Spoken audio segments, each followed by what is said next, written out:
This morning live, title sponsor Vianet. Vianet, अब सबै connected. Vianet, अब सबै connected. Co-sponsor Shikhar Insurance, दुःख पर्दाको साथी. Shikhar Insurance, दुःख पर्दाको साथी. Co-sponsor Goodwill Finance, financing for success since 1995. Associate sponsor Vatsalya Natural IVF, आधुनिक चिकित्सा उच्च सफलता दर.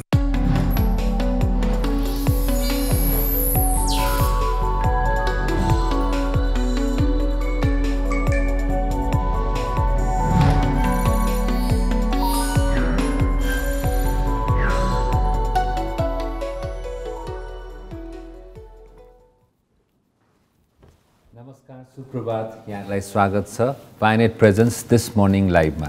आज आइतबारको दिन, सप्ताहको नयाँ दिन र तिहार सकिएको दिन पनि भन्न सकिन्छ यसलाई. यहाँलाई स्वागत छ. मसँग स्टुडियोमा सरिता श्रीगेवाली पनि हुनुहुन्छ. सरिता, के छ हालखबर? ठिक छु अशेष, तिमीले हालखबर सोधि नै हाल्यौ. चाडपर्व सकियो, एक हिसाबले सकियो भने जस्तो लाग्यो, अर्को हिसाबले ओहो सकियो है भने जस्तो पनि भयो. साह्रै हुन त फेस्टिभ सिजनको रमाइलै त्यही होला, भागदौड चाहिँ साह्रै हुने. अझ हामी त्यसरी बिहान बिहान यहाँ पनि आउनुपर्ने भावेर होला. त्यसमाथि अहिले बिहान आउँदाखेरि चिसो पनि अति नै बढी है. त्यही भएर यस्तै छ हालखबरै. तिमीले सोध्यौ, मैले भनेँ. ठिक छ, जे पनि हालखबर राम्रो छ. अब अलिकति यो चाडपर्वको दौडधुप सकाएर हामी सबैजना अलिकति रेस्ट गर्छौँ होला. बिस्तारै अब अफिसहरू पनि सुरु हुन्छ, आफ्नो काम, आफ्नो दैनिक दिनचर्या सबै कुराहरू स्वाभाविक बन्दै जाने हामी सबैजनाको आश छ. त त्योभन्दा पहिले पनि के छ त, आज सूर्योदय भयो कि भएन? तिमीले नभनेसम्म त मलाई त एकछिन शङ्का पो लाग्छ. त तिमीलाई शङ्का लाग्छ होइन? अनि यसरी आफ्नै सहप्रस्तुतालाई शङ्कामा राख्नु पनि हुँदैन. मैले तिम्रो शङ्कालाई एकदम हटाइदिन्छु. अशेष, बगाइदा सूर्योदय भयो. 6:19 सूर्योदय भयो भने साँझ सूर्यास्त हुन्छ 5:16 अब हुन त गर्मी मौसमको, जाडो मौसमको आफ्नै विशेषता छन्, तर पनि काम गर्ने मान्छेलाई चाहिँ घर पुग्ने बेलामा अँध्यारो भइसकेपछि चित्तै नबुझ्ने के. मलाई चाहिँ अब दिन छुट्टिन लागिसकेपछि हल्का कति छोटो भयो दिन भनेको जस्तो भान हुन्छ. तिमीलाई त्यस्तो हुन्छ कि हुँदैन? सबैलाई हुन्छ. तिमीले स्वाभाविक कुरा गर्यौ, किनभने झमक्क साँझ परिसकेपछि चाहिँ अब बेलुका घरमा बस्ने अथवा बेलुका भयो भनेर आफ्नो काम चाहिँ सकियो भन्ने किसिमको साइकोलोजिकली एउटा भनौँ न मानिसलाई प्रभाव पर्दो रहेछ. तर आजकल चाहिँ अब अहिले हामीले हेर्दाखेरि 5:16 भन्दाखेरि त कति मान्छेहरूको त काम बल्ल अलिअलि अफिसको झन् जाने बेलाको काम सुरु हुने बेला हुन्छ. त्यो बेलामा झमक्क साँझ पर्दाखेरि चाहिँ काम गर्न मन नलाग्ने, किनभने साँझ परिसकेको छ तर काम चाहिँ गर्नुपर्ने. अझ घर पुग्दाखेरि 6, 6:30, 7 बज्ने मानिसलाई त अहिले त प्रलय नै हुन्छ एक किसिमको. प्रलय हेर न, त्यही भन्न लाग्थेँ मैले. टेन्सन पनि के चिजको मात्रै लिने त. अब साँझै परेर प्रलय भएपछि सकेन कुरा. एनिवेज, अब यो दिन लामो छोटोको कुराकानी गर्दै चिसोको मौसम बढ्यो पनि. चिसो मौसम बढ्न बित्तिकै फेरि अर्का चिजहरू, यो हात खुट्टाहरू सुन्निन थाल्नेदेखि लिएर अब रुगाखोकीदेखि लिएर विभिन्न चिसो सँगसँगै एउटा एक हिसाबले बिरामीहरू पनि निम्तिन्छन् अथवा एक हिसाबको रोग पनि निम्तिन्छ भन्दा पनि फरक नपर्ला है.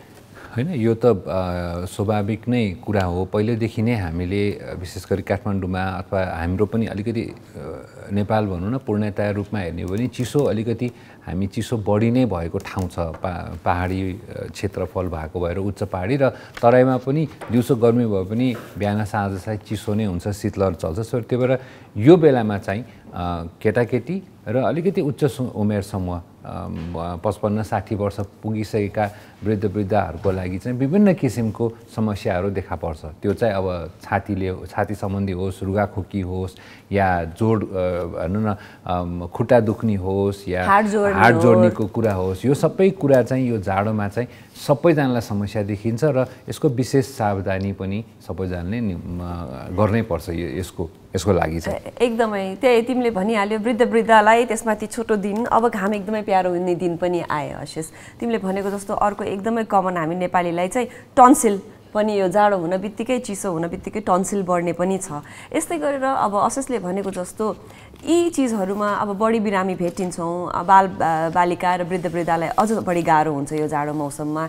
तर अब हसेसले भनेको जस्तो यो त हरेक वर्ष आउने चिज पनि हो, यसलाई हामीले गर्न सक्ने भनेको अलिकति आफ्नो हेरचाह आफैले गरिने, तातो झोल पदार्थहरू पेय पदार्थहरू पिउने, अनि अलिकति न्यानो बनेर बस्ने र बिरामी हुनबाट बच्ने एउटा कुरा हो भने सरकारले गर्न सक्ने कुरा चाहिँ जहिले पनि वर्षेनी हामीले तराई भागहरूमा शीतलहर पर्यो, जाडोको कारण यतिजनाको मृत्यु भयो भन्ने खबरहरू चाहिँ, यस्ता खबरहरू चाहिँ राज्यले सुन्न नपरोस् भन्ने हिसाबले अलिकति पूर्व तयारी गर्नुपर्छ होला जस्तो लाग्छ आशिष मलाई।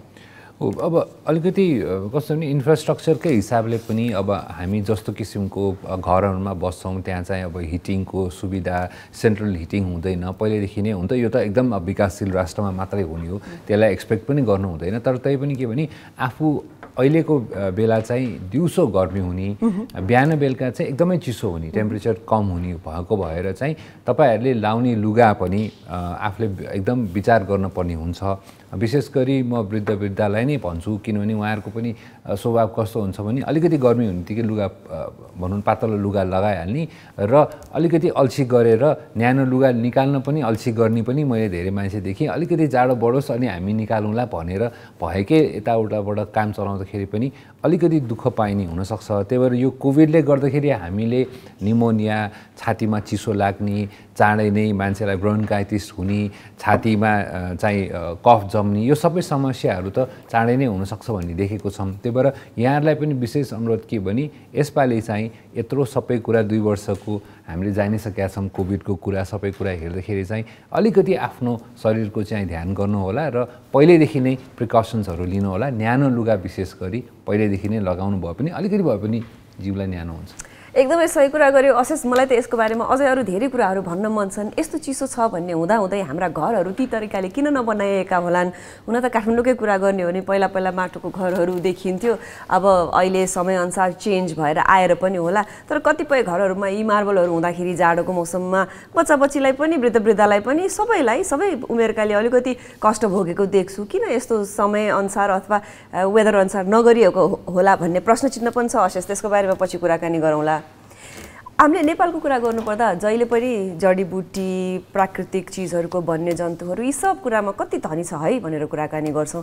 तर त्यो मात्र नभइकन खनिज पदार्थ यानि कि खानीमा पनि हामी एकदमै धेरै भेराइटीहरू पाइँदो रहेछ अशेष।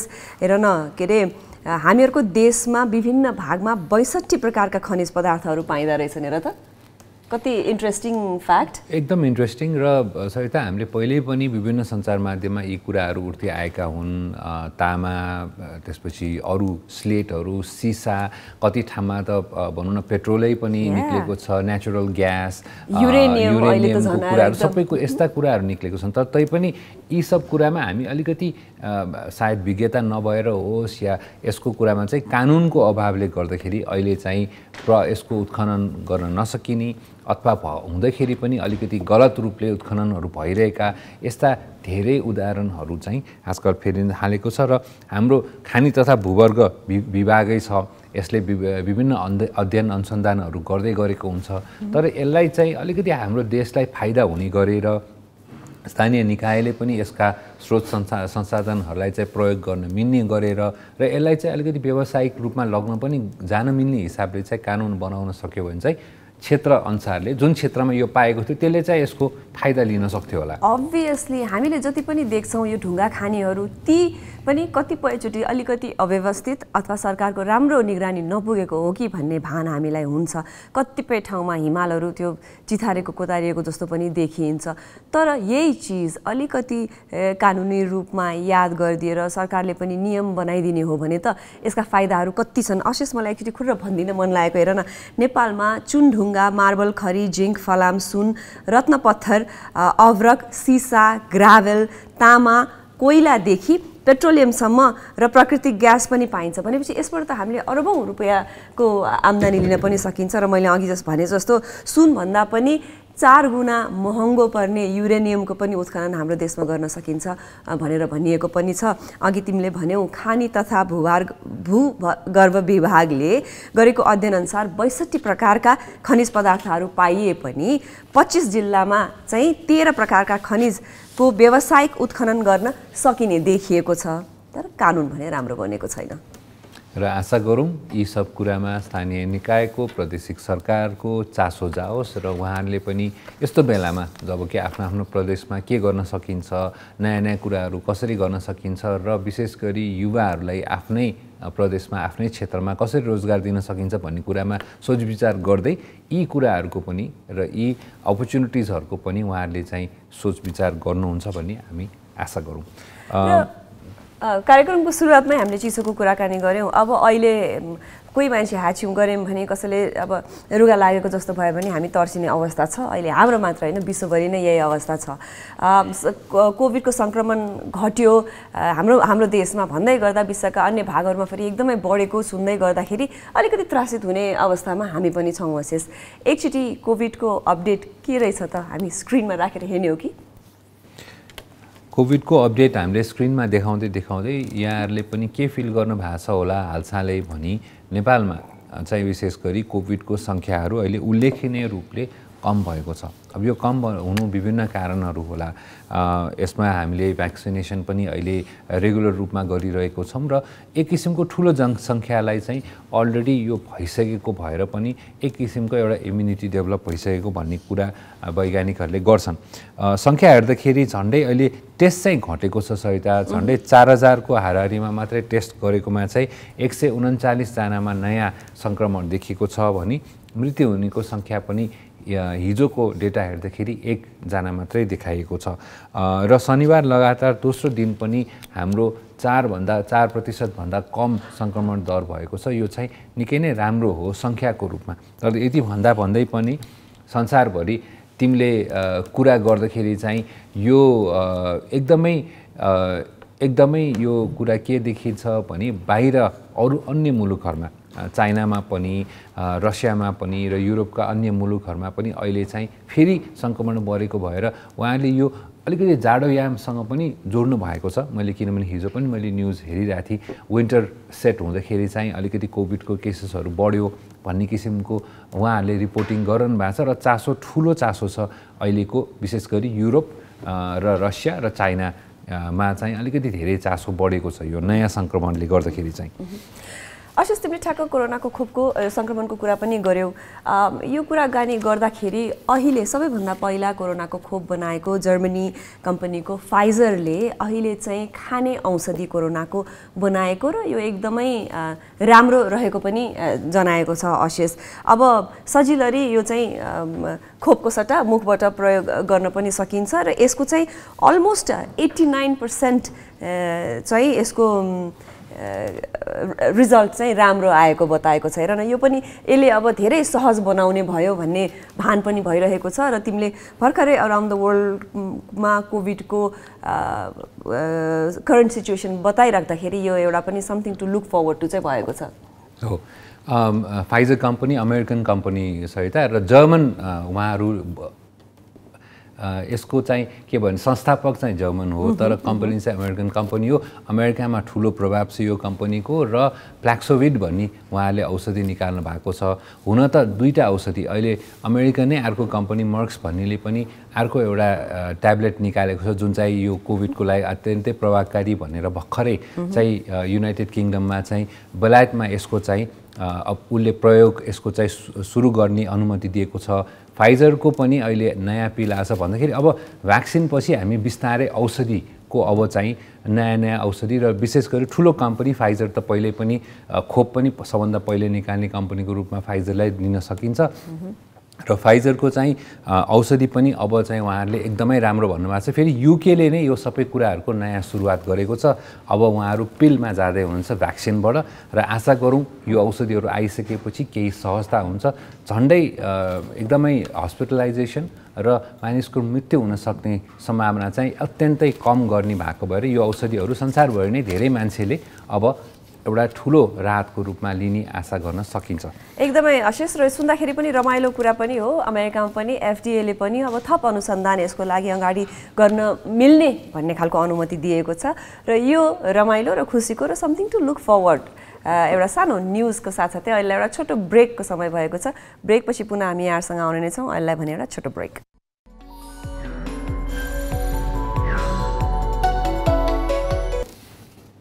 ब्रेकपछि यहाँलाई स्वागत छ वायनेट प्रेजेन्स दिस मर्निङ लाइभमा।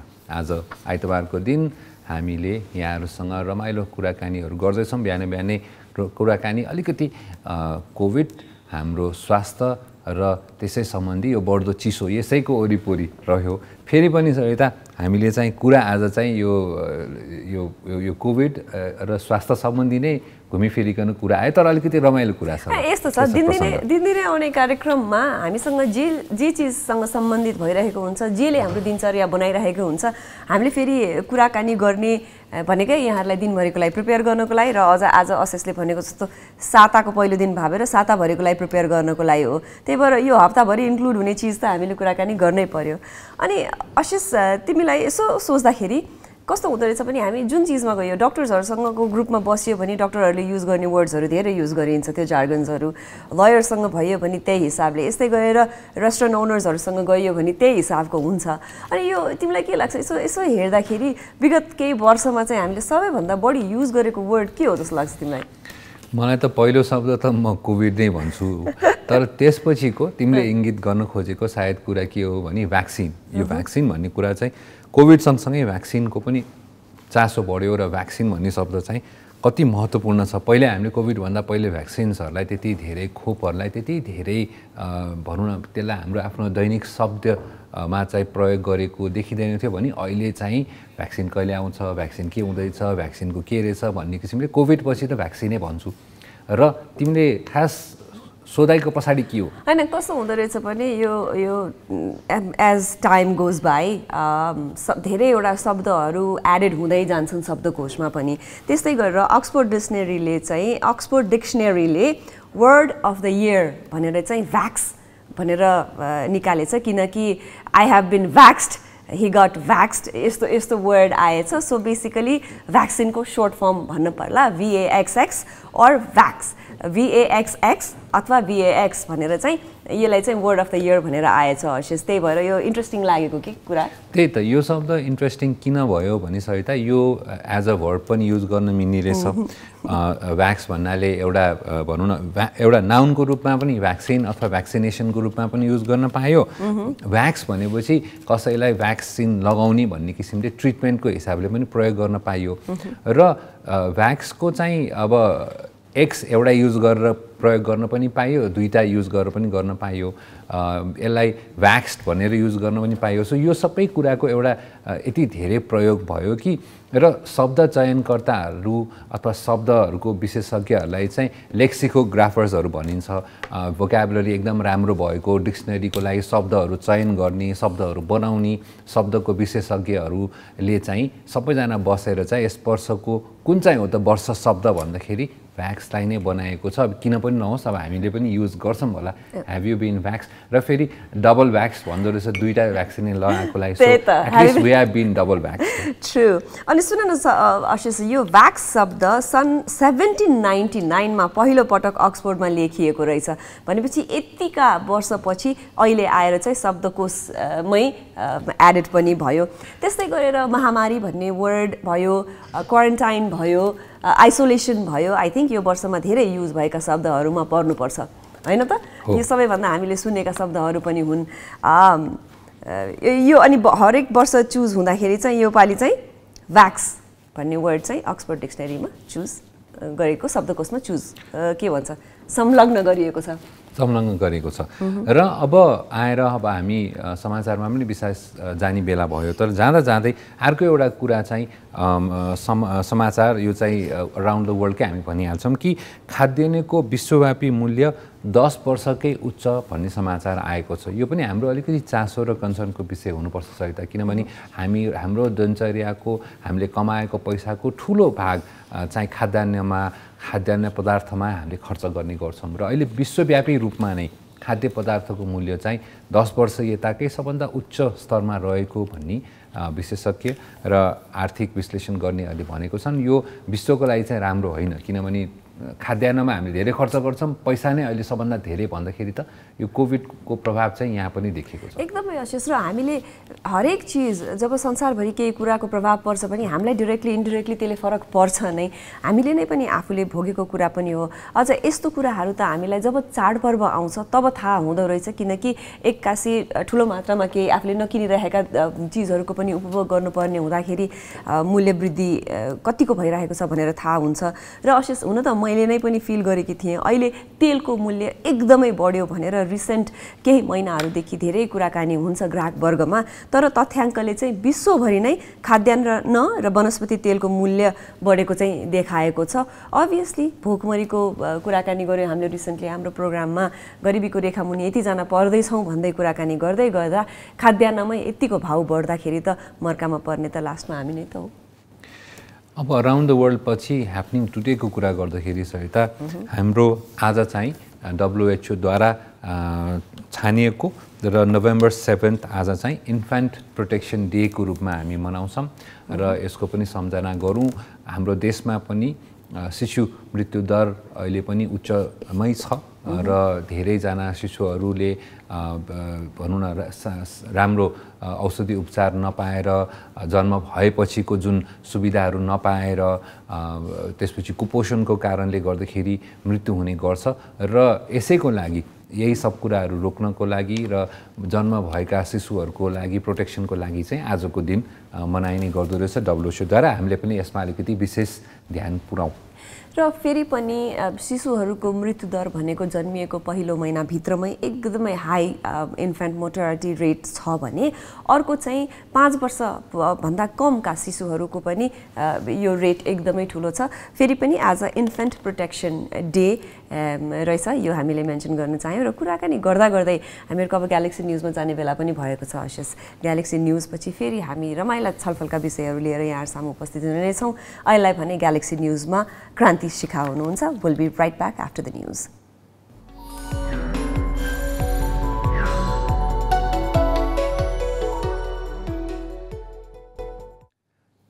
समाचारपछि यहाँहरूलाई स्वागत छ वायनेट प्रेजेन्स दिस मर्निङ लाइभमा। आज आइतबारको दिन सरिता श्रीगेवाली र म आशिष कान शर्मा यहाँहरूको टेलिभिजन सेटमा आइसकेको छौँ। हामीलाई भर्खरै जोइन गर्दै हुनुहुन्छ भने हामी ग्यालेक्सी टेलिभिजन 4K बाट लाइभ छौँ। सरिता, आइतबार र हामीले बिहान पनि कुरा गऱ्यौँ, तिहार फाइनली सकियो।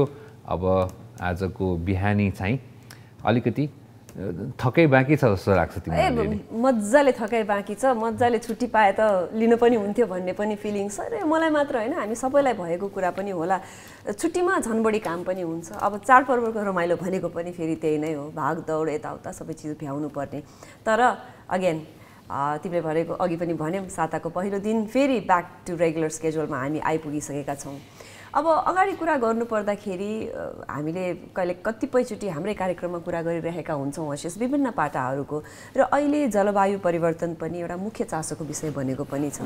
हाम्रै देशमै अहिले हेऱ्यौँ भने यो कहाँबाट एक्कासी मनसुन सकियो भनिसकेपछि पनि भारी वर्षाले गर्दा पनि धेरै सबै चिजको वन जन को क्षति, इभन हाम्रो मानव क्षति सबै चिज भएको थियो। त्यही भएर अहिले चाहिँ यो हाम्रो कन्ट्रीमा मात्र नभइकन वर्ल्डमै पनि जलवायु परिवर्तन एउटा मुख्य चासोको विषय बनेको छ आशिष। पक्कै पनि चासोको विषय बनेको छ र बन्न पनि पर्छ सरिता, किनभने अहिले फेरि हुन त समग्रमा यो चासोको विषय बन्न सुरु हुँदाहुँदै हामी सबैजनाको चासोको विषय चाहिँ कोभिड हुन पुग्यो।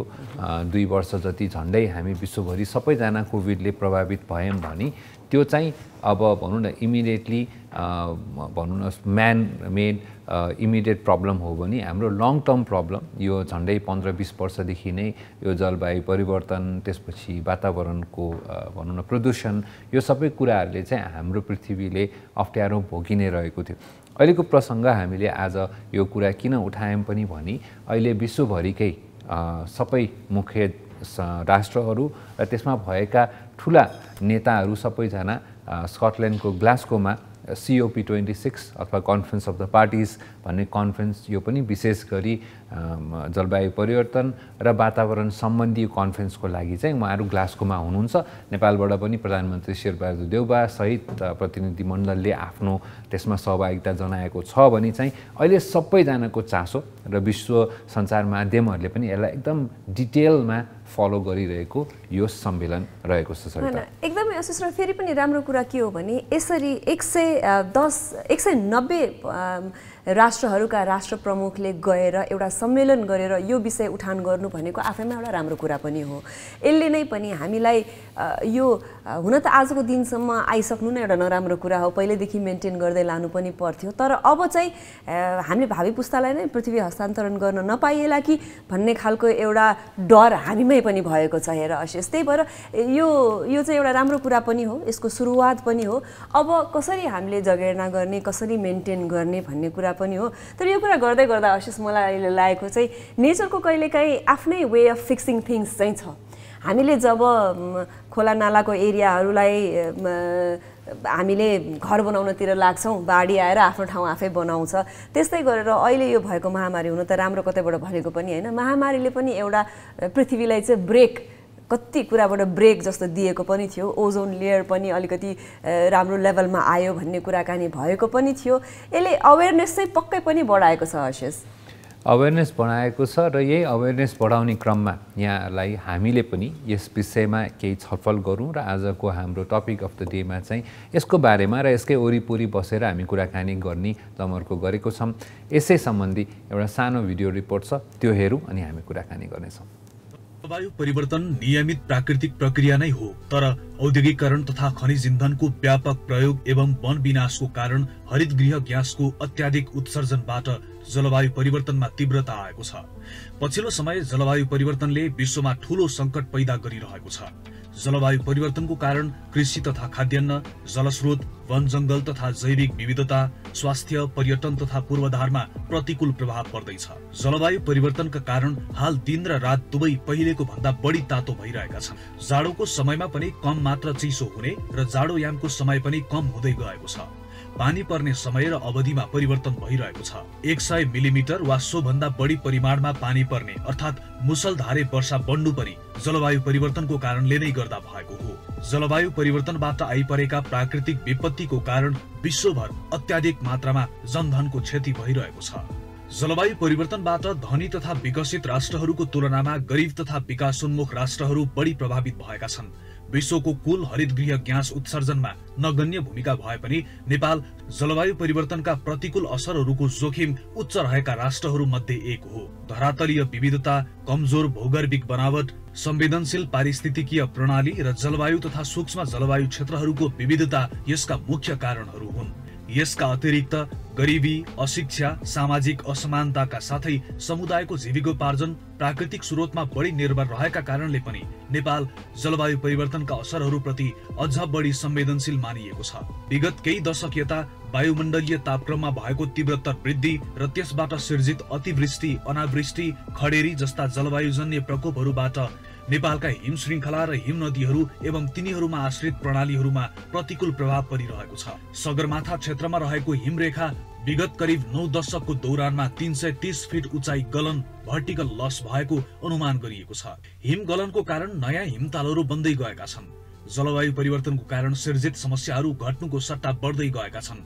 जलवायु परिवर्तनका असरहरू वन तथा जैविक विविधता, ऊर्जा, मानव स्वास्थ्य, पर्यटन, बसोबास, पूर्वाधार विकास लगायत जीविकोपार्जनसँग सम्बन्धित क्षेत्रहरूमा प्रत्यक्षतः महसुस गरिएको छ भने बाढी, पहिरो, हावाहुरी तथा डढेलो जस्ता जलवायुजन्य प्रकोपहरूका कारण ठूलो मात्रामा हरेक वर्ष जनधनको क्षति भइरहेको छ। त्यसैले नेपालले जलवायु अनुकूलनलाई राष्ट्रिय एजेन्डाको रूपमा अगाडि ल्याएको छ र यसबाट सिर्जना हुने जोखिम न्यून गर्न विविध कार्यक्रमहरू कार्यान्वयन गर्नको लागि हालका वर्षहरूमा पहलहरू भने भइरहेको छ। नेपालले सन् 1994 मा जलवायु परिवर्तन सम्बन्धी संयुक्त राष्ट्र संघीय संरचना महासन्धिको पक्ष राष्ट्र भएदेखि जलवायु परिवर्तन व्यवस्थापन सम्बन्धित विविध कामहरू गर्दै आएको छ। विक्रम सम्वत 2066 सालमा कोपनहेगनमा सम्पन्न जलवायु परिवर्तन सम्बन्धी महासन्धिको पक्ष राष्ट्रहरूको 15औं सम्मेलनको पूर्व सन्ध्यामा नेपाल सरकार मन्त्री परिषदको बैठक सगरमाथाको आधार शिविर नजिकै रहेको कालापत्थरमा सम्पन्न भएको थियो। कालापत्थरको बैठकमा कोप 15 मा भाग लिनको लागि स्थिति पत्र समेत तयार भएको थियो। विक्रम सम्वत 2066 सालको अन्त्यतिर नेपाल सरकारले वातावरण मन्त्रालयमा जलवायु परिवर्तन व्यवस्थापन महाशाखाको स्थापना गर्यो। विक्रम सम्वत 2067 मा जलवायु परिवर्तन नीति तर्जुमा गरी लागू गरियो। अहिले सोही नीति र त्यस अन्तर्गत बनेका रणनीति तथा कार्यक्रमहरू कार्यान्वयन भइरहेका छन्। जलवायु परिवर्तनको विषयसँग सम्बन्धित अन्तर्राष्ट्रिय प्रक्रियामा नेपालको सक्रिय सहभागिता रहँदै आएको छ। यद्यपि नेपालको राष्ट्रिय अर्थतन्त्र र जनजीवनका धेरै क्षेत्रहरूमा जलवायु परिवर्तनका नकारात्मक प्रभावहरू परेका छन् र यस्ता प्रभावहरू भविष्यमा अझ बढ्ने अनुमान गरिएको छ। त्यसैले नेपालले क्योटो अभिसन्धि, पेरिस सम्झौता, सेन्डाई खाका र दिगो विकास लक्ष्यको पक्ष राष्ट्र भई अन्तर्राष्ट्रिय क्षेत्रमा प्राप्त अवसरहरूलाई आवश्यकता बमोजिम सदुपयोग गर्नुको साथै सो अनुरूपका दायित्वहरू समेत निर्वाह गर्दै आएको छ। पछिल्लो समय जलवायु परिवर्तनलाई जलवायु संकट भन्न थालिएको छ, किनकि मानवताको लागि यो एउटा ठूलो संकटको रूपमा आइरहेको छ। गत अगस्तमा संयुक्त राष्ट्र संघको एउटा निकायले सार्वजनिक गरेको प्रतिवेदनले विश्वलाई नै झस्कायो। सो प्रतिवेदनले जलवायु परिवर्तनको असर व्यापक, तीव्र र कतिपय अवस्थामा सच्याउन र सम्बोधन गर्न नै नसकिने स्थितिमा पुगेको उल्लेख गरेको छ। जलवायु परिवर्तनको प्रभाव न्यूनीकरणको लागि सबै मानव समुदायको भूमिका उत्तिकै महत्त्वपूर्ण हुने भन्दै सबैलाई जिम्मेवार बनाउन विभिन्न सभा सम्मेलन आयोजना हुने गर्छन्। कोप 26 भनेको जलवायु परिवर्तन सम्बन्धी सम्मेलनको 26औं संस्करण हो। पहिलो सम्मेलन जर्मनीको बर्लिनमा भएको थियो। कोप 26 लाई पेरिस सम्झौता पछिको महत्त्वपूर्ण सम्मेलनको रूपमा हेरिएको थियो। सन् 2015 मा भएको पेरिस सम्झौता सबै मुलुकले अनिवार्य रूपमा पालना गर्नुपर्ने एक कानूनी सम्झौता हो। फ्रान्सको पेरिसमा भएको कोप 21 सम्मेलनको दौरानमा 196 मुलुकले सो सम्झौतामा हस्ताक्षर गरेका हुन्। सो सम्झौता 2016 को नोभेम्बर महिनाबाट कार्यान्वयनमा आएको हो। यसले लिएको एक महत्त्वपूर्ण लक्ष्य विश्व तापमान वृद्धिलाई 2 डिग्री सेल्सियस वा अझ 1.5 डिग्रीमा कायम राख्नु हो।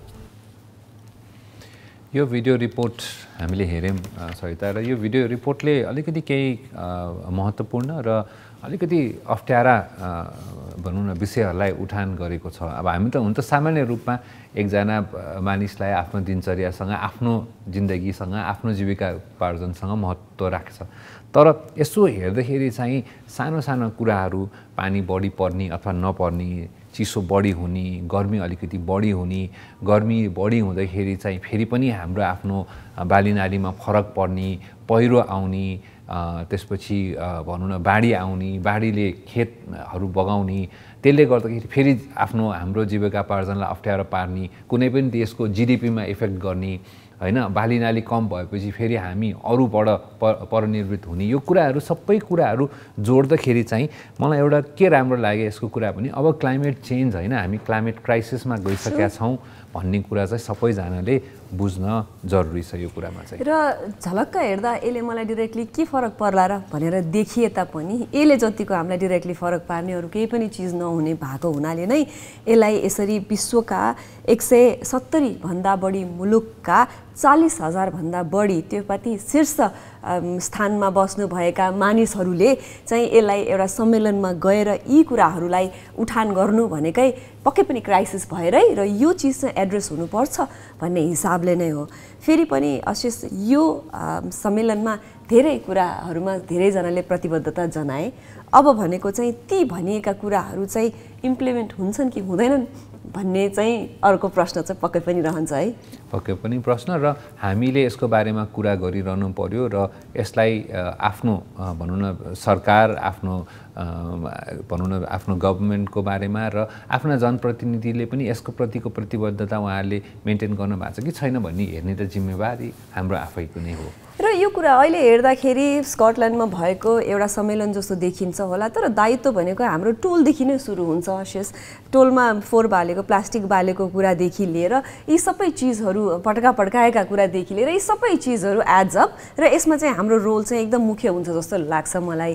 र यो कुराकानी, यो छलफल अझै यही विषयमा हामीले अन्य भिडियो रिपोर्टहरू पनि हामीसँग छन्, तर अहिलेलाई भने एउटा छोटो ब्रेक।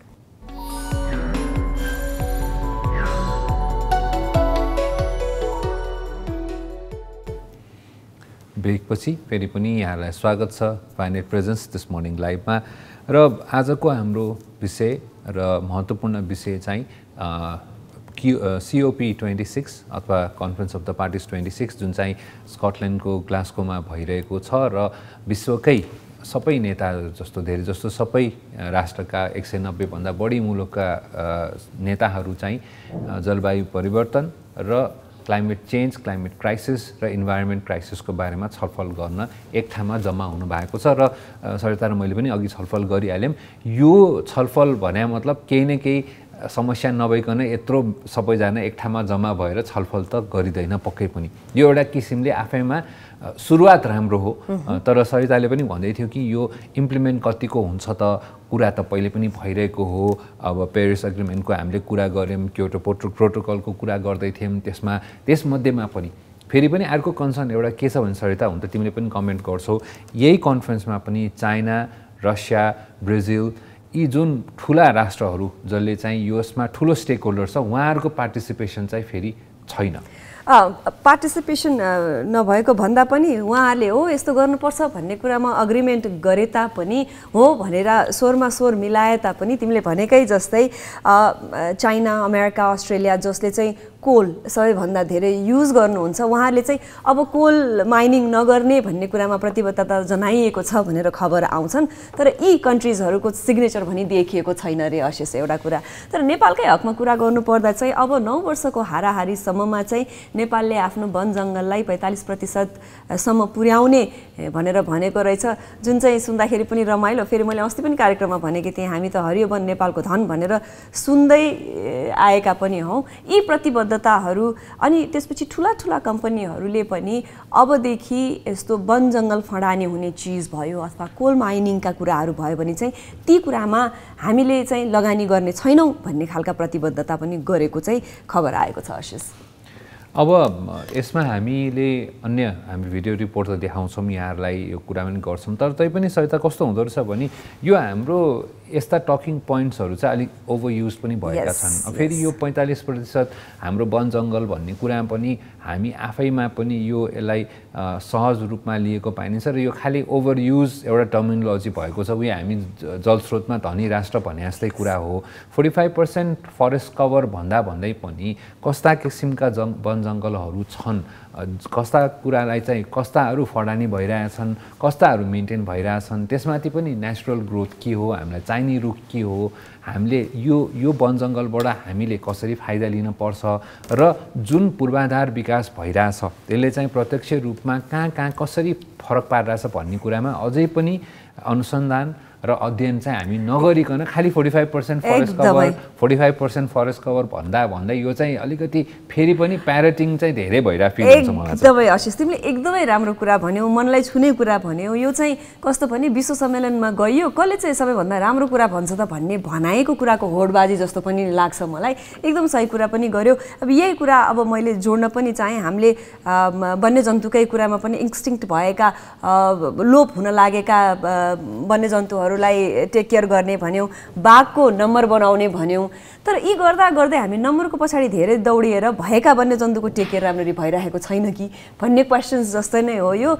यी कुराहरूमा चाहिँ हामीले पनि कसले के भन्छ भन्ने कुराको पछाडि लाग्नुभन्दा पनि कुन हिसाबले हामीलाई के गर्दा सहज हुन्छ, के गर्दा राम्रो हुन्छ, कसरी इम्प्लिमेन्ट गर्न सकिन्छ भन्नेतिर लाग्नुपर्छ जस्तो लाग्यो आशिष मलाई। र कुराकानी गर्दा गर्दै अर्को एउटा छोटो भिडियो रिपोर्ट हामीसँग छ, त्यो एकचोटि हेरिहालौँ न है।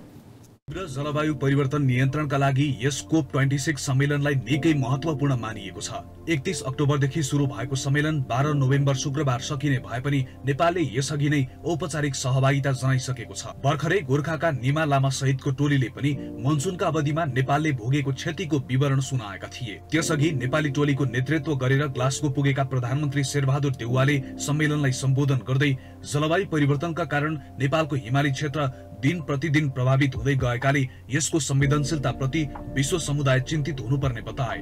प्रधानमन्त्री देउवाले हिमाली क्षेत्रको विशिष्ट जलवायु संकटलाई पहिचान गर्न र जलवायुसँग सम्बन्धित हरेक छलफलमा हिमालय एजेन्डालाई उच्च प्राथमिकतामा राख्न विश्वका नेताहरूसँग आग्रह गरे। नेपालले कुल ऊर्जाको मागको 15% स्वच्छ ऊर्जा स्रोतबाट आपूर्ति गर्ने र सन् 2030 भित्र 45% वन क्षेत्र बनाउने पनि प्रतिबद्धता जनाएको छ। नेपालको करिब 80% जनसंख्या प्राकृतिक र जलवायुजन्य प्रकोपबाट जोखिममा रहेको जानकारी गराउँदै विगत 40 वर्षको अवधिमा प्राकृतिक प्रकोपबाट नेपालमा करिब 6 अर्ब अमेरिकी डलर बराबरको भौतिक र आर्थिक क्षतिको तथ्याङ्क प्रस्तुत गरेको छ। नेपालले सन् 2045 भित्र कार्बन उत्सर्जन शून्यमा पुर्याउने लक्ष्य राखेको छ। जारी सम्मेलनमा सहभागी विश्वका 100 भन्दा बढी देशका नेताहरू सन् 2030 भित्र वन विनाश रोक्न सहमत भएका छन्। सहमतिमा हस्ताक्षर गर्ने देशहरूले विश्वको 85% भन्दा बढी वन क्षेत्र ओगट्दछन्। अमेजन क्षेत्रमा ठूलो वन विनाश भोगिरहेको ब्राजिलले पनि सहमतिको पक्षमा हस्ताक्षर गरेको छ। सहमति कार्यान्वयनमा ल्याउन खर्च हुने 19.2 अर्ब डलर सार्वजनिक तथा निजी कोषबाट समाविष्ट हुनेछ। 19.2 अर्ब डलर मध्ये केही रकम वन क्षेत्र पुरानो अवस्थामा फर्काउन, डढेरोसँग संघर्ष गर्न र स्थानीय आदिवासी समुदायलाई सघाउनको लागि खर्च गरिने जनाइएको छ। 28 देशले खाद्य पदार्थ तथा पाम तेल, सोया र कोका जस्ता अन्य कृषिजन्य वस्तुको व्यापारमा वन विनाश हटाउने बाचा गरेका छन्। त्यस्ता सामग्री उत्पादन गर्नको लागि रुख काटेर पशुपालन वा खेती गर्दा वन विनाश बढ्ने गरेको छ। रुख काटेपछि पृथ्वीलाई तताउने कार्बन डाइअक्साइड ग्यास सोच्ने वन जंगल मासिने भएकाले जलवायु परिवर्तन हुन्छ। त्यसैले विश्वका 30 भन्दा बढी ठूला कम्पनीले वन विनाशलाई प्रश्रय दिने गतिविधिमा लगानी नगर्ने बाचा गरेका छन्। सहमतिमा हस्ताक्षर गर्ने देशहरू मध्ये इन्डोनेसियाले सबैभन्दा बढी पाम तेल निर्यात गर्छ। यो तेल बिस्कुटदेखि सेम्पोसम्म प्रयोग हुन्छ। रुसको वन क्षेत्रले वार्षिक 1 अर्ब 50 करोड टन कार्बन सोच्ने गर्छ। पृथ्वीका रुख मध्ये 20% रुसमा मात्रै छन्। 2020 मा अमेजन वन क्षेत्र 12 वर्ष यताकै बढी फडानी भएको छ। यस्तै भियतनाम र चिली जस्ता ठूला कोइला प्रयोगकर्ता सहित 190 राष्ट्र तथा संस्थाले कोइला प्रयोग रोक्ने प्रतिबद्धता जनाएका छन्।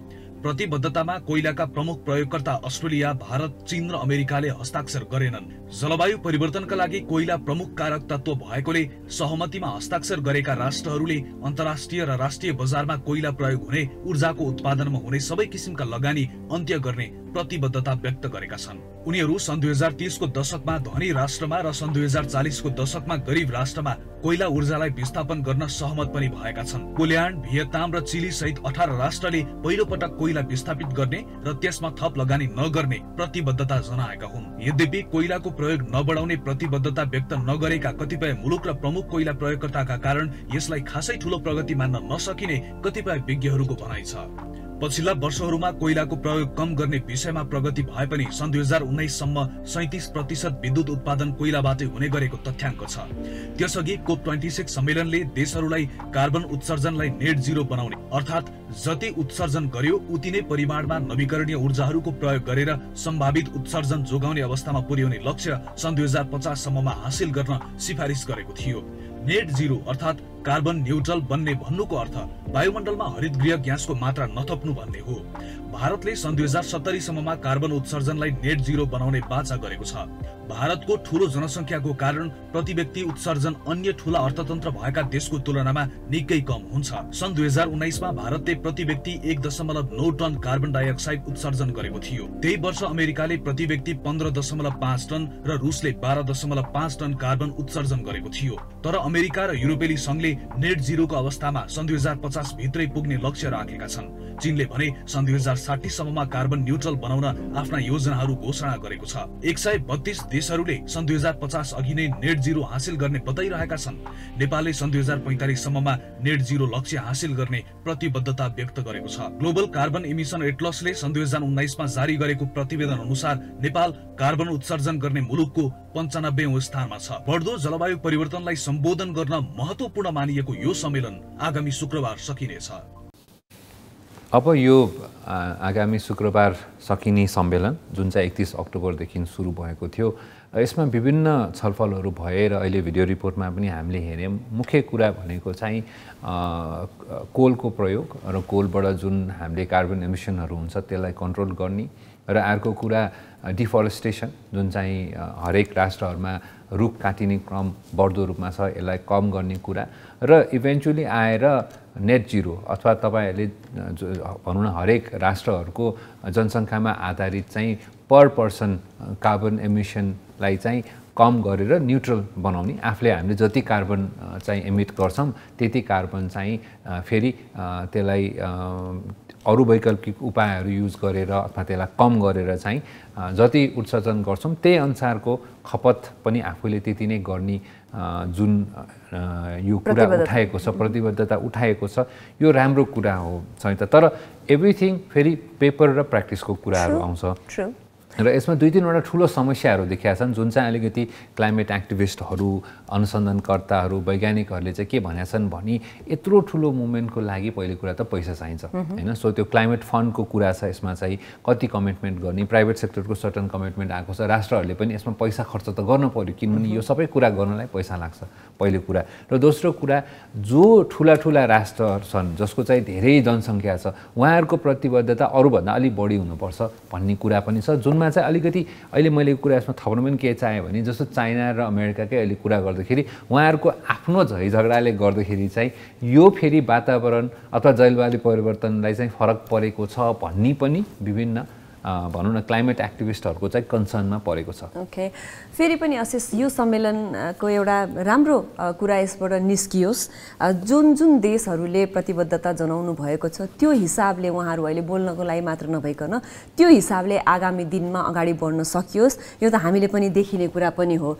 तर जलवायु परिवर्तन भन्न बित्तिकै हामीलाई एउटा आउने नाम हाम्रो दिमागमा भनेको स्विडेनकी अभियानकर्ता ग्रेटा थनबर्ग पनि हुन्।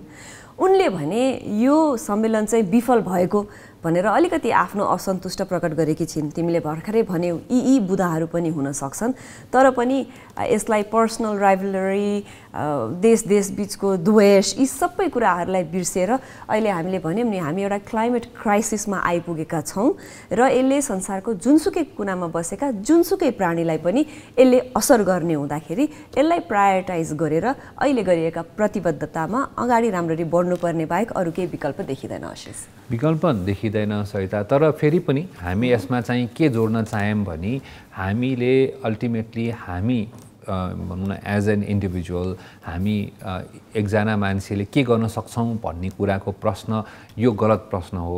हामीहरूले नै गर्न सक्छौँ किनभने अहिलेको लागि चाहिँ अल्टिमेटली एन्ड कन्ज्युमर हामी हो। हामी अलिकति अवेर भयौँ भने विभिन्न प्रडक्टहरू जुन हामीले युज गर्छौँ उहाँहरूलाई पनि अलिकति इन्भाइरोमेन्ट कन्सियस बनाउन सक्छौँ र हामीबाट नै यो चेन्ज सुरु हुन्छ। हामीले ल्याएको परिवर्तन नै ठुलो रूपमा चाहिँ परिवर्तन हुने हो। त्यही भएर इन्डिभिजुअल इनपुट्स र परिवर्तन, तिमीले अघि पनि भन्यौ कम्युनिटी भन्दा पहिले व्यक्तिपछि कम्युनिटी हुन्छ, कम्युनिटी पछि मात्र राष्ट्र हुन्छ। त्यही भएर हामीले गर्नुपर्ने कमिटमेन्ट पनि आफूले विचार गरौँ, यसको बारेमा अलिकति थप जानकारी लिउँ, सिकौँ र आफैमा इम्प्लिमेन्ट गर्न थालौँ। र आज वायनेट presents galaxy this morning live हेरिराख्नु भएको छ भने केही कुराको राम्रो सुरुवात अहिलेदेखि नै गर्नुपर्छ अरे। हामीले एउटै कन्टेनर युज गर्ने, रिफिल गरेर युज गर्न मिल्ने चिजहरू युज गर्ने, प्लास्टिकको सकेसम्म युजै नगर्ने, परेको खण्डमा मात्रै अलिकति त्यो पनि मोटो खालको प्लास्टिकहरू युज गर्ने, क्लथ ब्यागहरू युज गर्ने, यी सबै कुरा जुन हामीले भनिरहेका छौँ यी सबै कुराहरूलाई हामीले आजैदेखि सुरुवात गरौँ है भन्ने एउटा रिक्वेस्टका साथ आशिष अहिले भने एउटा छोटो ब्रेक पाली भएको छ।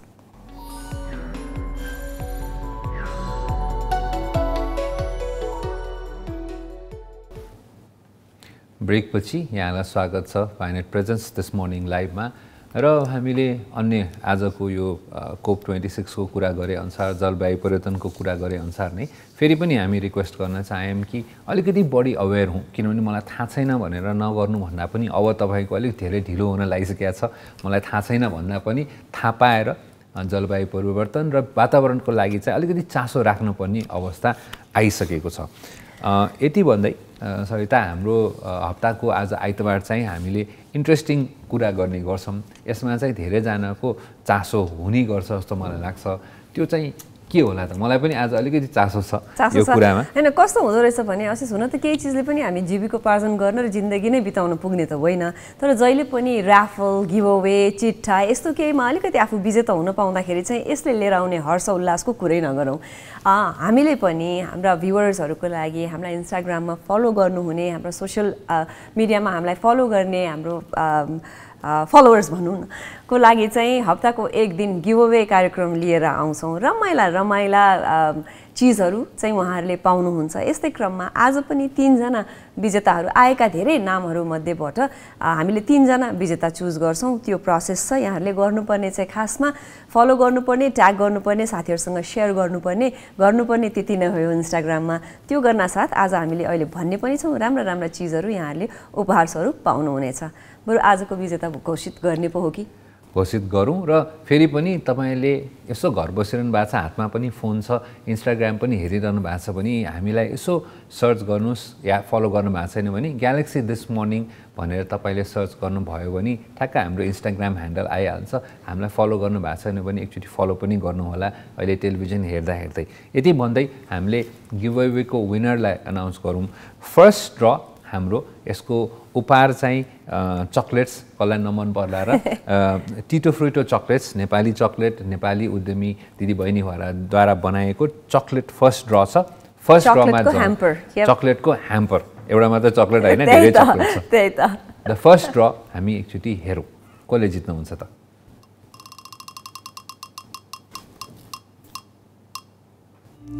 ओके, कुल सुमन भण्डारी @कुलसुमन भण्डारी, यहाँलाई धेरै बधाई छ चकलेट जित्नु भएकोमा र टिटो फ्रुटो चकलेट्सलाई पनि धेरै धन्यवाद हाम्रो यो ह्याम्पर स्पोन्सर गरिदिनु भएकोमा, सहयोग गरिदिनु भएकोमा।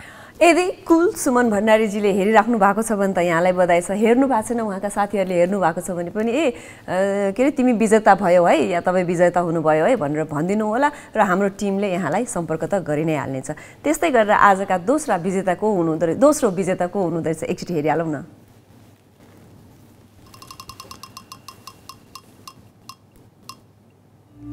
ओके, र राघव पाण्डेजी दोस्रो विजेताको रूपमा हुनुहुन्छ। उहाँले चाहिँ जिमखानाको 1 महिनाको मेम्बरसिप पाउनु भएको छ। दसैँ तिहारमा टन्न खाइयो पनि होला, आफूले नचाहेको वेट हल्का बढेको पनि छ होला, त्यसैले शारीरिक मात्र नभइकन शारीरिक र मानसिक स्वास्थ्य दुवैको लागि जिम जान एकदमै जरुरी छ र यहाँलाई 1 महिनाको जिमखानाको मेम्बरसिप पाउनु भएकोमा धेरै बधाई र जिमखानालाई पनि धेरै धन्यवाद। र अब तेस्रो ड्रमा जाउँ। तेस्रो ड्र चाहिँ मन्त्र गिटार, नेपाली गिटार, मन्त्र प्रकृति गिटार हो। यो चाहिँ मलाई अलिकति दिँदाखेरि यो आफै लिउँ कि जस्तो पनि लागेको थियो सविता, तर तै पनि हामीले पाइँदैन अनफर्चुनेटली, नत्र यो म राख्थेँ। अब अर्को ड्रमा जाउँ, हेरौँ यो मन्त्र प्रकृति गिटार कसले जित्दै हुनुहुन्छ। ड्र हेरौँ स्क्रिनमा।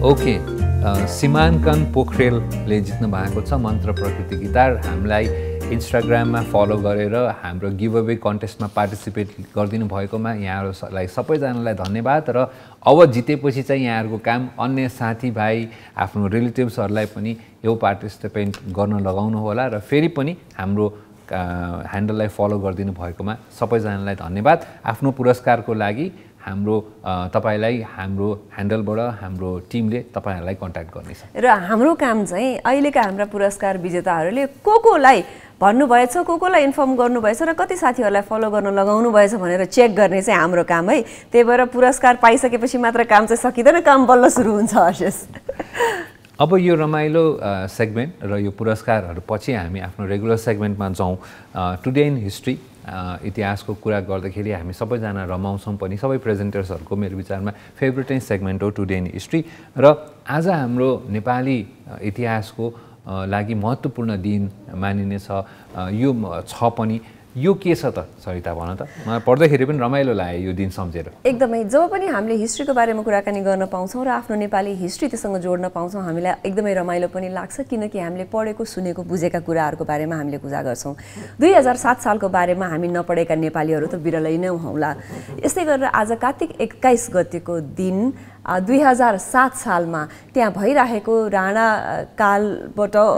राणा शासनबाट उकुस मुकुस भएका राजा, त्यतिखेरका राजा त्रिभुवन चाहिँ शिकार खेल्ने न्युमा इन्डियन एम्बेसी गएका थिए आफ्ना परिवारका एज अ शरणार्थी।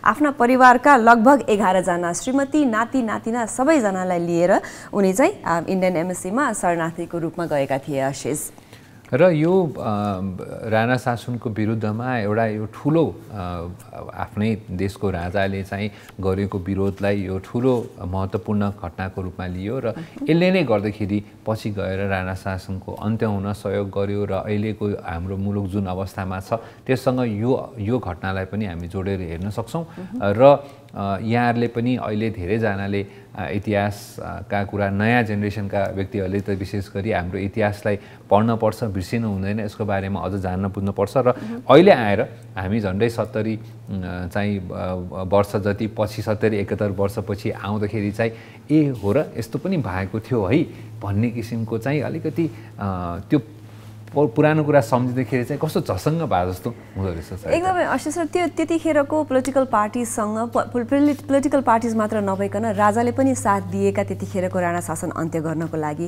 र अर्को एउटा कुरा चाहिँ त्यतिखेर राजा ज्ञानेन्द्र पहिलोपल्ट राजा भएका थिए भोलिको दिनमा, त्यो हामी भोलि कुरा गरौँला। र 26 गते फेरि उनीहरू सबैजना चाहिँ इन्डिया गएको कुरा पनि हामीले त्यो चाहिँ जुन दिन आउँछ त्यही दिनै कुरा गरौँला अवश्य। तर हिस्ट्री कति इन्ट्रेस्टिङ हिस्ट्री चाहिँ छ कि हेर न त्यतिखेरको हो। र यो सँगसँगै यसो मेन्सन गरिहालौँ, आजको दिन फेरि हलिउड सुपरस्टार पहिलेको एकदम पुरानो चर्चित स्टिभ मक्विन पनि आज उहाँको चाहिँ 1990 को दिनमा चाहिँ मृत्यु भएको रहेछ। हामी हुन त अहिलेको जेनेरेसनले धेरै उहाँलाई सम्झिँदैन, तर तैपनि त्यति बेलाको के अरे हलिउडको सिनेमा हेर्नेको लागि एकदमै त्यति बेलाको ह्यान्डसम, एकदमै सबैजनाले मन पराउने र एकदमै भनौँ न वेल नोन वेल पेड सुपरस्टारको रूपमा चाहिँ स्टिभ मक्विन हुनुहुन्थ्यो। र फेरि अर्को चाहिँ ब्रुसलीका एकदमै राम्रा साथी, मिल्ने साथी भनेर पनि उनी चिनिन्थे र उनलाई पनि आज हामीले सम्झिन चाह्यौँ किनकि आज उनको अब मृत्यु भएको दिन थियो। हिस्ट्रीलाई निहाल्दा यो दिनलाई हामीले बिर्सिन सकेनौँ। यसका साथसाथै अहिलेलाई पनि एउटा छोटो ब्रेकको पाली भएको छ। ब्रेकपछि असोजको फेभरेट स्पोर्ट्स कोलम लिएर हामी यहाँ सामु आउने नै छौँ। अहिलेलाई पनि एउटा छोटो ब्रेक।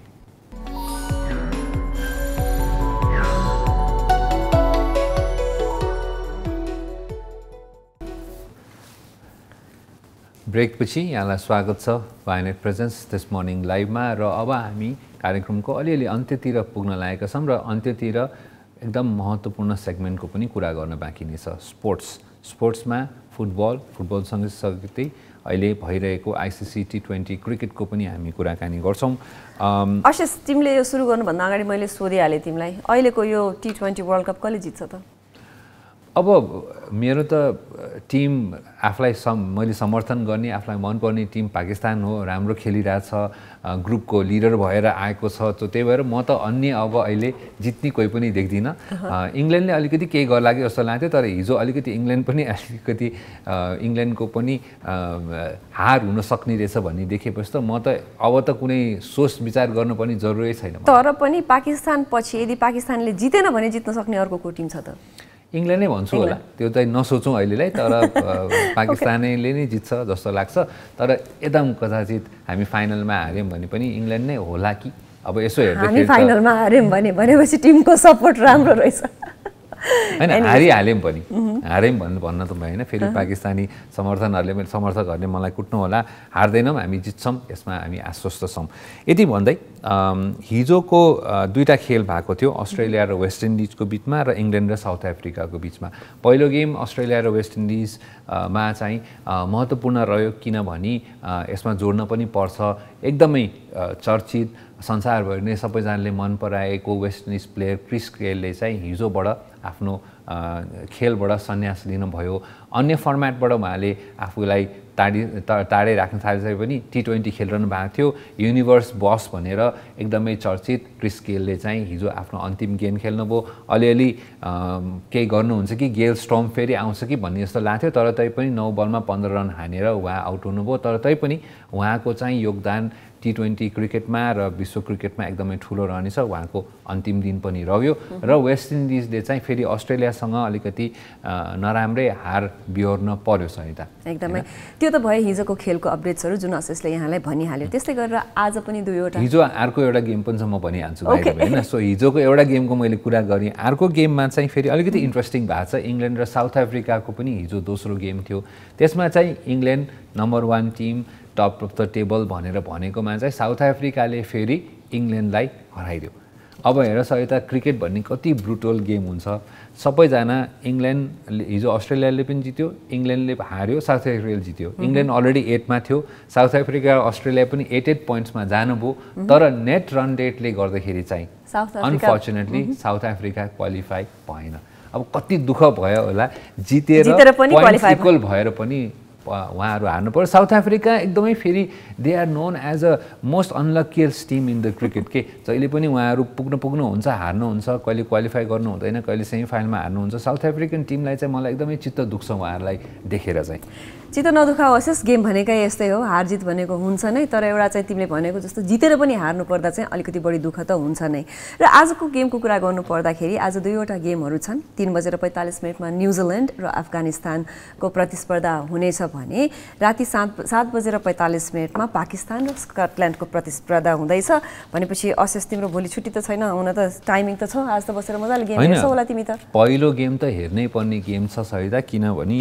न्युजिल्यान्ड र अफगानिस्तान अब यो दुईटा टिम खेले पनि यसमा अर्को राष्ट्र भारतको चाहिँ रिजल्ट जोडिएको छ भारतका सबै जस्ता क्रिकेट प्रेमीहरू भारतका समर्थकहरूले चाहिँ आज कसलाई सपोर्ट गर्दैछन् त अफगानिस्तानलाई किनभने अफगानिस्तानले न्युजिल्यान्डलाई हरायोकोमा चाहिँ किनभने भारतको फेरि नेट रन रेट राम्रो भएको भएर भारतको सेमिफाइनलमा जाने आश रहेको भएर अफगानिस्तानले आज सायद आफ्नो भनौँ न इतिहासकै सबभन्दा बढी ठुलो समर्थन पाउने छ यो गेमको लागि न्युजिल्यान्डको अगेन्स्टमा हुन त हेर्दाखेरि न्युजिल्यान्ड स्ट्रङ टिम छ तर तैपनि Afghanistan are known at giant killers उहाँहरूसँग राम्रो बलिङ छ ब्याटिङ छ त्यसले गर्दाखेरि चाहिँ अफगानिस्तानको पनि फेरि पनि सम्भावनालाई नकार्न सकिँदैन तर तैपनि हेर्दाखेरि न्युजिल्यान्डले जित्ला जस्तो छ सहिता तर अफगानिस्तानको चाहिँ रमाइलो के छ भने इन्डियाको सपोर्ट यसपालि सबै अफगानिस्तानलाई हुनेछ हेरौँ cricket is cricket you never know might be an interesting र आजको गेमको बारेमा यहाँहरूले अशेषको लेभल अफ एक्साइटमेन्ट त देखि नै पनि हाल्नुभयो होला उसले पहिलो गेम त हेर्नै पर्नेछ भनेर भन्यो दोस्रो गेम त झन् हुन्छ तिमीले सपोर्टै गर्ने टिमको गेम पनि छ त्यो त झन् हेर्न नै पर्छ होला भनेपछि आज गेम हेर्न पर्छ बटम लाइन दुईटै गेम हेर्नुपर्छ र म दोस्रो भन्दा पनि म पनि इन्ट्रेस्टेड चाहिँ फर्स्ट गेममै छु पाकिस्तान र स्कटल्यान्ड त यसो हेर्दाखेरि स्कटल्यान्ड फेरि पाकिस्तान क्वालिफाई पनि गरिसकेको छ कि सरिता सो त्यसले गर्दाखेरि मुख्य कुरा चाहिँ भारत र न्युजिल्यान्डकै गेममा सबैजनाको चासो पक्कै पनि हुनेछ त्यस्तै गरेर क्रिकेट T20 वर्ल्ड कप क्रिकेटलाई अलिकति यता छोडेर हामी फुटबलतिर लाग्यौँ भने आज प्रिमियर लिगको कुराकानी गर्नुपर्दा आज 7:45 त्यही समयमा जुन समयमा चाहिँ पाकिस्तान र स्कटल्यान्डको गेम हुन्छ अशेष त्यो बेलामा आर्सेनल र वाटफोर्डको गेम पनि रहेको छ आज साँझ र त्यसपछि वेस्ट ह्याम युनाइटेड र लिभरपुलको पनि आज गेम छ तर इपिएलकै कुरा गर्दाखेरि र फुटबलकै कुरा गर्दाखेरि चाहिँ हामीले के पनि छुटाउनु हुँदैन समाचारमा पनि हामीले हिजो बिहान पनि हामीले कुरा गरेका थियौँ कि म्यान्चेस्टर डर्बी थियो हिजो म्यान्चेस्टर युनाइटेड र म्यान्चेस्टर सिटीको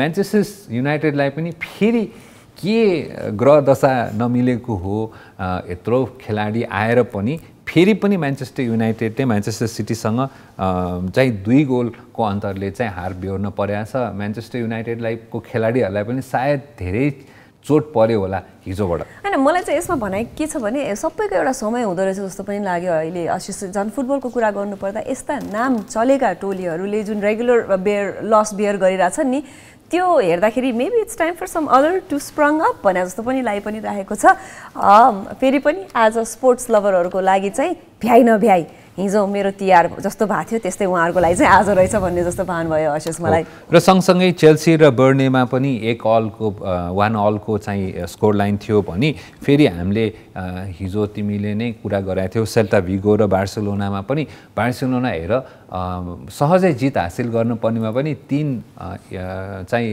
दुवैजनाले 3-3 गोल हानेर ड्रमा रोकिनु पर्यो बार्सिलोनालाई भनेपछि यो ठुला टिमहरूको चाहिँ दुःख कम छैन ठुला टिमहरूको समर्थक हुनलाई चाहिँ अहिले दुःख नै लाग्यो मलाई सुख बरु साना साना टिमहरूले चाहिँ जित हासिल गर्नुभएको छ अथवा उहाँहरूको लागि त ड्र नै पनि ठुलो कुरा हो ठुलो टिमसँग सहित होइन पोइन्ट सेयर गर्नु पनि ठुलो कुरा हो तर ठुलो टिमले सहज जित हासिल गर्न नसकेको र हार बिहोर्न गर्नु परेको चाहिँ साह्रै चित्त दुख्दो छ एकदमै फेरि पनि चित्त नदुखाओस्, गेम भनेकै त्यस्तै हो। अहिले हार भए फेरि अर्को दिन जित त भइ नै हाल्छ, त्यसैले त्यसलाई खेल भनिएको हो रे।